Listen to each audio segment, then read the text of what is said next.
now it's finally happening. They are erasing Emanuel Cleaver from Congress. I don't think we're pushing him out. I think we're trying to provide the representation that more adequately reflects the voters in the state of Missouri, and that is conservative representation. As Missouri redraws its congressional map, we look at what happens now, and will it push Mayor Quinton Lucas into a new campaign for Congress? Also this week, World Cup tickets finally for sale, but amid the excitement, new concerns that Kansas City is hosting a Band-Aid Games, and no excuse absentee voting begins Tuesday in the big Frank White recall election. We pick apart its impact and implications and consider who's likely to fill his shoes if he's forced out on election day. Those stories and the rest of the week's news straight ahead. Week in Review is made possible through the generous support of Dave and Jamie Cummings, Bob and Marlise Gorley, the Courtney S. Turner Charitable Trust, John H. Mize, and Bank of America N.A. co-trustees. The Francis Family Foundation through the discretionary fund of David and Janice Francis. And by viewers like you. Thank you. Hello and welcome. I'm Nick Haynes and glad to have you with us on our journey through the week's most impactful, confusing and downright head-scratching local news stories. Hopping on board the Week in Review bus with us this week, tracking the region's news from behind a microphone at KCMO Talk Radio 95.7 FM, Pete Mundo. From the KCUR newsroom, Brian Ellison, and news director Lisa Rodriguez. And at the helm of our Metro's newest newspaper, Next Page KC, Eric Wesson.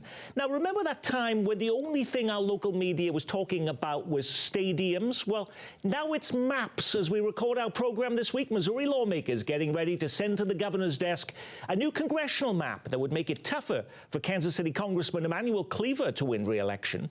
President Donald J. Trump has, in fact, asked Missouri to consider redistricting. And thank God he has. It is about Donald Trump trying to keep control of the House. He's bullied Texas, and now he's trying to bully us. They are erasing Emanuel Cleaver from Congress. I don't think we're pushing him out. I think we're trying to provide the representation that more adequately reflects the voters in the state of Missouri, and that is conservative representation. It's very clear in Article 3, Section 10, that we may alter districts as we desire. At any point. That's what it says. It makes no sense. This is based purely on politics and division. Well, some of our viewers asking this week, why didn't Missouri's Democratic lawmakers just escape to other states like they did in Texas recently to block the vote? Would that have made any difference, Lisa? I don't know that it would have. And ultimately, in Texas, it didn't end up changing the outcome either. So it perhaps delayed the outcome. It perhaps got a lot of attention to the issue. But I don't think that this sort of move or stunt would have worked in Missouri either. And it, really no Democratic effort to get any Democratic-led cause across the finish line in the legislature at all has had really any chance of success. We're accustomed, Pete, to having very big issues in this community take an absolute lifetime to ever get done. Think the stadiums, the airport, it all lingered on for a long time. I'm astonished how quickly all of this happened. But I'm also as astonished to say, after Texas, why with all of those states did Missouri go second? Why were we at that top of the list there? Well, my best guess on that is that they saw a seat that was easily able to be picked up. And I think Indiana may be on that short list as well for Republicans. So I think this did come from D.C. It is very clearly and obviously gerrymandering, but they're looking at it and they're saying what's good for the goose may be good for the gander when you look at the way some of the blue states are shaken up. But you can't deny what it is. But it also is going to happen whether Democrats wanted to or not. It's going to get done. If the governor signs this, as is expected, Brian, is that the end of this? This is what's going to happen next year, or could there be changes made? There are a couple of ways that Democrats or opponents of this map are hoping that changes are made. There is, of course, a legal challenge. There's been a suggestion that the changes to the map, particularly around the St. Louis area, might violate the Voting Rights Act. Courts would have to uphold that. That hasn't gone very well for Democrats. There also is another effort, Nick, and that's to have have signatures gathered to turn this into a referendum that the voters would have to make a decision about. That has happened in Missouri before, not that long ago, when the state passed a right-to-work measure and unions gathered signatures, put it on the ballot. Voters agreed. There is really the very strong possibility that you could see a signature drive that might then delay this map from taking effect until after the 2026 elections. Isn't that about 100,000 signatures you'd need? Isn't that easier said than done? It is easier said than done, and usually for petitions that go to the people, they have many, many more months than the 90 days that's required for this one. However, it has been done before in recent memory. Now, under this updated political map, by the way, a lot of Kansas Cityans from downtown to the Plaza to Brookside would find themselves in a completely new district, the one represented by former TV news anchor, now 4th District Republican Congressman Mark Alford. That includes Mayor Quinton Lucas, prompting him to declare he's ready to run for Congress in that district. How would that work? Would he resign the mayor's office? His term doesn't end until 2027. Are we going to be picking a new mayor sooner than we thought, Eric? No, I think the lax period from when he got sworn in to when he actually becomes in that seat. But he's serving until August 2027. It would be January, so there would at least be about 6 months there that he would still be mayor. Yeah, he could drag that 6 months and then turn it over to Rainer Park Shaw, who's the mayor pro tem, to fill in the rest of his term. But it's a couple of things earlier. With the lawsuits, the National Baptist Convention is here in town, and yesterday they held a press conference, and the president of the organization hinted at them filing a lawsuit on behalf of Congressman Cleaver as well.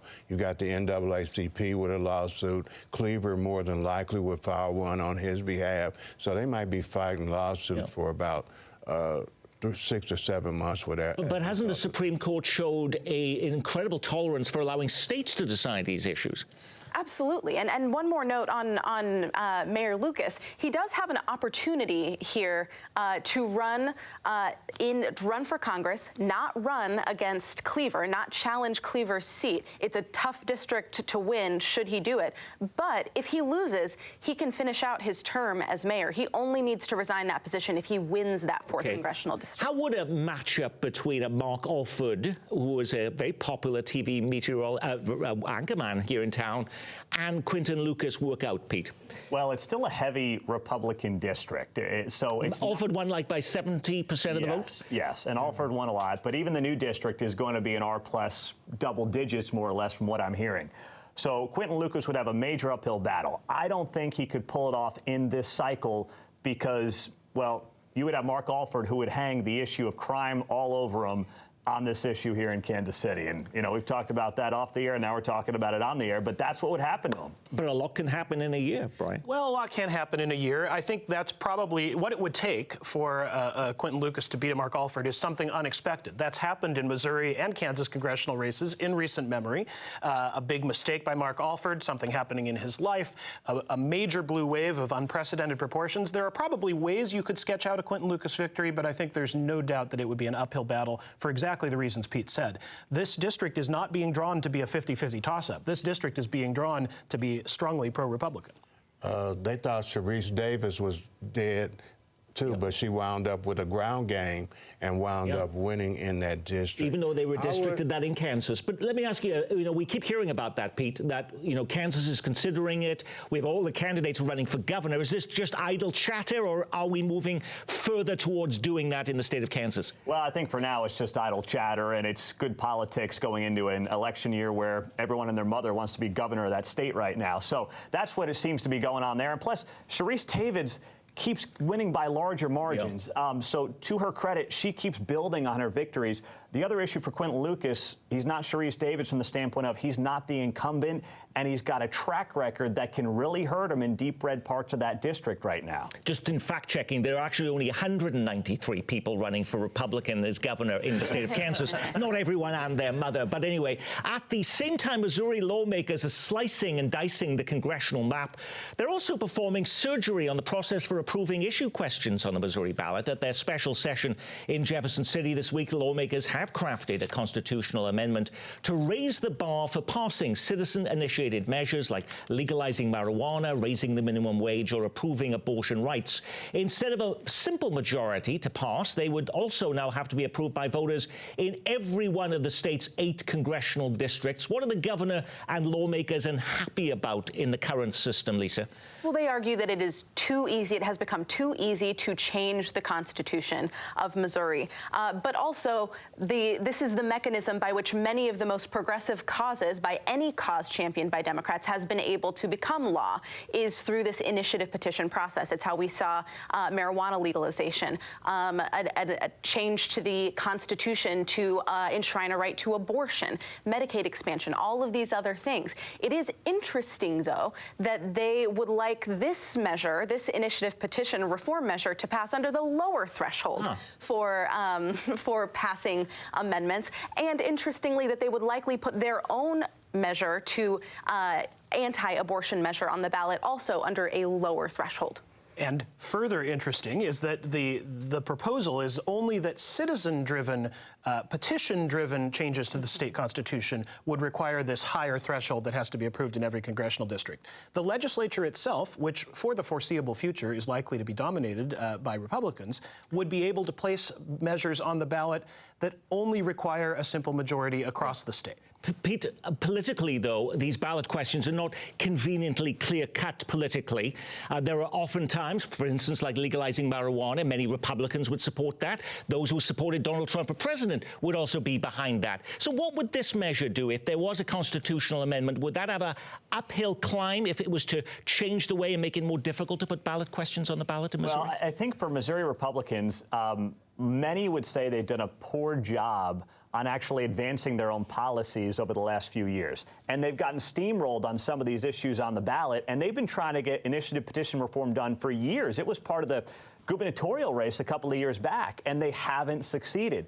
So they've got this momentum now. They're trying to jam it through and get it done right now, and they're probably going to have success just because of the forward momentum and the continuity the party has in place, which it didn't have the last couple of legislative sessions. The Republicans are complaining about dark money being in the races. That's how these initiative petitions get funded to run. And also, language on the ballots is confusing. If this measure moves forward, the language on which they use to eliminate referendums is going to be very confusing, and people are not really going to know how to vote on them. Well, this happened fast. No excuse absentee voting begins Tuesday in the big Frank White recall election. I can think of dozens of times we've talked about recall efforts of local leaders over the years, from Mayor Funkhauser to Quinton Lucas. Even the current mayor of Prairie Village has had 9 recall efforts launched against him, yet they never go anywhere. So this is kind of rare, Lisa.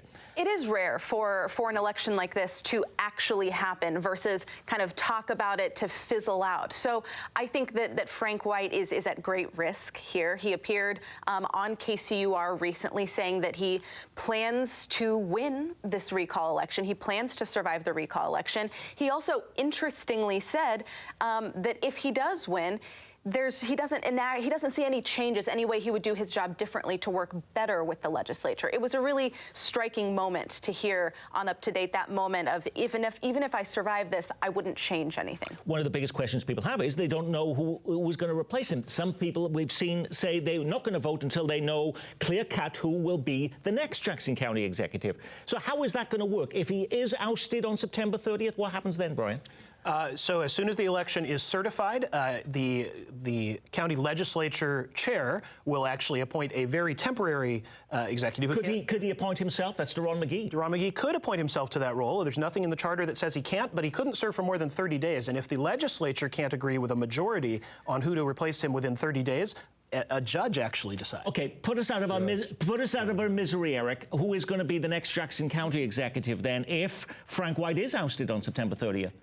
Whoever Chief Justice Kevin Hurl appoints, that's who's going to be. Because you don't think the legislature will have enough votes to approve I don't somebody? think anybody can get to 5. I don't think Deron McGee, if that's what he goes for, he gets to 5.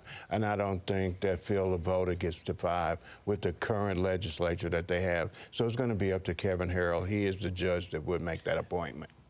But what we do know is it has to be a Democrat. The charter requires a Democrat to be replaced by a Democrat, someone of the same party. Now, can we count out legislator Mania Barker for filling white shoes now that he has had 3 female employees this week of Jackson County government send cease and desist letters against him, alleging he created a hostile work environment? You may remember in May, he was accused of battery against his wife during a domestic dispute that he pleaded not guilty for. But does that count him out for the big job, Pete? Yeah, he's not getting that. I mean, Mania Barker, policy-wise, he's a broken clock. He's just right twice a day by accident. But on this one... He's probably the most visible, though, member of the legislature. Most people couldn't name them. He desperately wants it. But this thing reeks of politics. He has been going after Gail McCann Beatty, the assessor, who's one of the women in this lawsuit who's filed it. And they've set this whole thing up so that when Frank gets recalled and they lose their jobs, there's a lawsuit to probably file on the back end. That would be my prediction on this. Okay. Lisa, any thoughts on who the next Jackson County executive could be? I am not confident enough to put out. But you don't even need to, because Frank White says he's going to win. So it really doesn't matter. But if he does win, how challenging is it going to be to get things done in Jackson County? And what do the stadium's leaders do at the Chiefs and Royals at that point, who are betting right at this moment in time that he's not going to be there to negotiate with over the next few weeks? They'll come back to the table, especially the Chiefs. And I don't think that the next interim county executive is even on the legislature. I think they're going to have to go outside and get someone else to come in. But could that be Eric Wesson, the head of Next Page KC, our newest newspaper, longtime Jackson County resident? Absolutely not. I wouldn't walk into that circus with 2 free tickets. No. Okay, all righty. Now, a reminder, we're taking the Frank White recall debate on the road this Monday night. We're bringing our cameras along with hundreds of your friends and neighbors to the Plaza Library for a frank decision, the pros, cons, impact, and repercussions of this rare historic vote. Would you join us? It starts at 6 Monday, and it would certainly help us if you RSVP, if you're coming on the kclibrary.org website. I look forward to shaking your hand while you're there. Now, it's now September, which means it's now 9 months until the World Cup gets underway. And your first chance to snag tickets to all 104 matches came this week. There's also an interesting editorial in the Kansas City Star ringing the alarm bells over what Kansas City is getting out of the deal. It claims Kansas City is adopting one-time Band-Aid fixes for hosting the games while the city is crumbling. It points out how we're leasing buses instead of building up transit in this community and, quote, throwing money at businesses that will likely fail after a year in order to make it appear as if we're a vibrant community. It goes on, you cannot plaster over the blatant issues of a city and expect the world to be fooled by the faux exterior. Ouch. Is that an unnecessarily harsh assessment, Lisa, or a stark reality check on how this is all unfolding? I think it's a really honest look at how things are unfolding in Kansas City.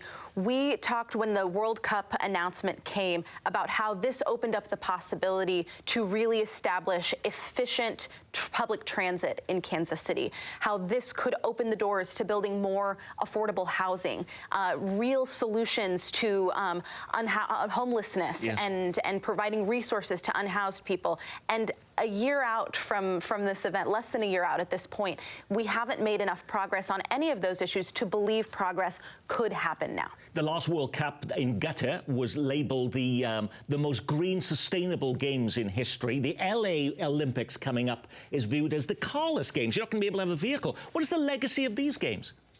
It's going to be whether or not we can get people from point A to point B. I think that's going to be the most critical part of this. Housing, food, because people that come into those kind of places like to eat. So I think our legacy will be how we failed in those areas. I'm surprised you haven't got special wrist supports on your hands this week, going on the computer, Pete, trying to get those tickets this week. No? Well, you told me you were hooking me up, Nick, so that's why I was just going to wait for you to give me those front row tickets. But, you know, this is not about the working person in Kansas City. Let's be honest. They're priced out. It's very much similar to the stadium issue. These issues don't don't connect with the working people in Kansas City who are getting taxed out the wazoo, especially if they're in Jackson County. Inflation has been a nationwide issue the last few years. They feel like they are losing touch with their city. They've got homeless issues. We have break-ins all over town. Even if it's not violent crime, it's a problem. And they're saying this is our priority in this city right now at this time in Kansas City history. It's a joke. Does it matter, though, that the focus is on people who are coming here, not necessarily the community here, that we are going to have all those eyeballs, and that might lead to other opportunities for Kansas City down the road? Well, I think that's what organizers are counting on. And if nothing else, I think what this op-ed in the Star and what other observers are noting might accomplish is sort of a right sizing of expectations around the World Cup. I think the reality is that people who are visiting the city are still going to largely have a good impression of the city. The world watching it on television is still going to have a generally positive impression of the city. It's going to put its name out there into the universe. I think a lot of people will be able to point to a lot of things and say this World Cup was a success for Kansas City. But in terms of fixing Kansas City's perennial problems, maybe it was never that realistic to expect that the World Cup was going to fix those in the first place. And if anything, we're starting to see just how true that is. I'm interested to see what the impact of immigration laws and rules and enforcement is going to be on this, especially given the fact you're going to have so many people coming from out of the country. Are they going to suspend the rules? Are they going to look the other way? Or are we going to have a lot of tourists that's afraid to come into the city? But the president has created a good friendship with the head of the World Cup, with the head of FIFA. So I'm sure he's going to try and remove a lot of those stumbling blocks in time for the tournament itself. Well, don't forget, it was during the president's first term that this whole thing came together for this World Cup. So he wants it to be a success. But whether or not it's a success in Kansas City versus, say, New York or some of the other major cities, it's just going to be based on the market and also the teams that you get. We don't know the teams. We won't till December. And that plays a huge role in whether or not you draw the tourism dollars that everybody promises. Yeah, I'm still counting on Wales qualifying December 5th. Fingers crossed. Now, there are tons of stories we didn't get to that are worthy of being talked about this week. So let's see how many we can pick apart and dissect in our big story miss segment of the show. What do you think was the big local story we missed? It's a week of big closings as Pinstripe shuts its doors in Overland Park. It was the biggest anchor tenant at the Prairie Fire development. Crane Brewing also closes after 11 years. It's the fourth metro area brewery to go belly up this year. The Kansas City fire chief calls it quits. Does anyone care? When I started doing this job, who led the fire department was a massive story. Is it now met with a collective shrug? You know what also used to be a big deal? Remembering 9/11. Now Overland Park, one of the few places holding ceremonies for what was the deadliest terror attack on American soil. General Motors says it's delaying the return of workers at its Fairfax plant in KCK amid a softening of electric vehicle sales. Government subsidies for buying EVs expire at the end of the month. The new Mahomes Kelsey Steakhouse opens Wednesday. The food better be amazing. Has there ever been more relentless coverage of a local restaurant opening? And get ready for the big lighting ceremony Thursday for the tower above our heads. What is really the KCTV 5 tower is being relit as a massive illuminated art installation ahead of the World Cup. And it's the week of the big wedding. No, not that one, this one. Kansas City funny man Eric Stonestreet tying the knot with a pediatric nurse he met during a big slick event at Children's Mercy Hospital. Okay, Lisa Rodriguez, I know you were at Eric Stonestreet's wedding, and I know you got the reservations there at the Mahomes Kelsey restaurant. But was that your big story or something else? I'm always in high demand at these events. Okay. I actually picked something else. Earlier this summer in July, an inmate at the Wyandotte County Detention Center died after an altercation with law enforcement there. Late last week, the Kansas Bureau of Investigation ruled it a homicide, and KCUR accessed an autopsy report this week that showed that he died after a sheriff's officer knelt on his back. Just another really troubling example. A lot of questions to be asked about why an inmate was being treated in this way, what kind of altercation would have necessitated such a forceful response. But I think a lot of questions to be answered there, and significant that this was ruled a homicide with law enforcement involved. Eric. I chose one and another one. I chose Mike Hendricks retiring from the store. Yes. That gets me down to knowing like maybe 4 people that actually work at the store now. When I started, there were about 15. So congratulations to him on his retirement. The other one was the Kansas City Fire Department, the fire chief retiring. The fire department has been a mess that people have looked the other way for quite some time. So I hope whoever steps in there really cleans it up, because it's costing taxpayers a lot of money. I'd say it didn't get a huge amount of attention, but I look back at our archives for this show, and when the last fire chief resigned, it was like a 7-minute segment on the show. Now it becomes with a bit more of a collective shrug rather than a big in-depth investigation. Right. Pete? I'll go with Pinstripes closing, mostly because there's another example of star bonds bombing out, and I would hate to bring that up ahead of a maybe big star bond decision in the state of Kansas, but it once again goes to show you they're nice in theory, but you have to figure out a way to generate the income and the revenue to pay off these bonds. And when you're talking about $2 billion baseball stadiums and $4 billion football stadiums, boy, that is a tough nut to crack and a difficult way to pay it off. And certainly, and it was the anchor tenant. So, I mean, that is something they really couldn't afford to lose in that development of Prairie Fire there. Brian? Well, and along the same lines, you mentioned the Crane Brewing Company closing, but a number of local restaurants, a number of local breweries, a number of small businesses have publicly closed their doors, not because business was terrible, but because it wasn't enough. They weren't able to get by because they're concerned about the impact of tariffs, because they just don't want to deal with the stress and the regulations anymore. There are a whole lot of things that are changing the face of business in Kansas City, and this is happening just as we've discussed. The World Cup is coming to town. I am wondering if post-COVID, maybe we're seeing kind of a recalibration of what are the business needs, what is the economic development reality in the city. It's part of the narrative of almost every municipality around here and almost every leader that we are a growing, thriving metropolitan area. Yeah.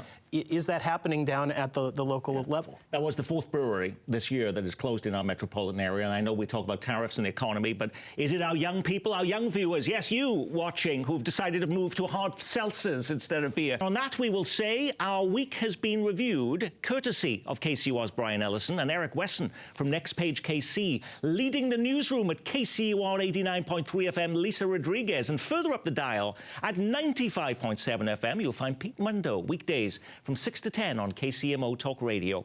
And I'm Nick Haynes. You'll find me here next week. From all of us here at Kansas City PBS, be well, keep calm, and carry on.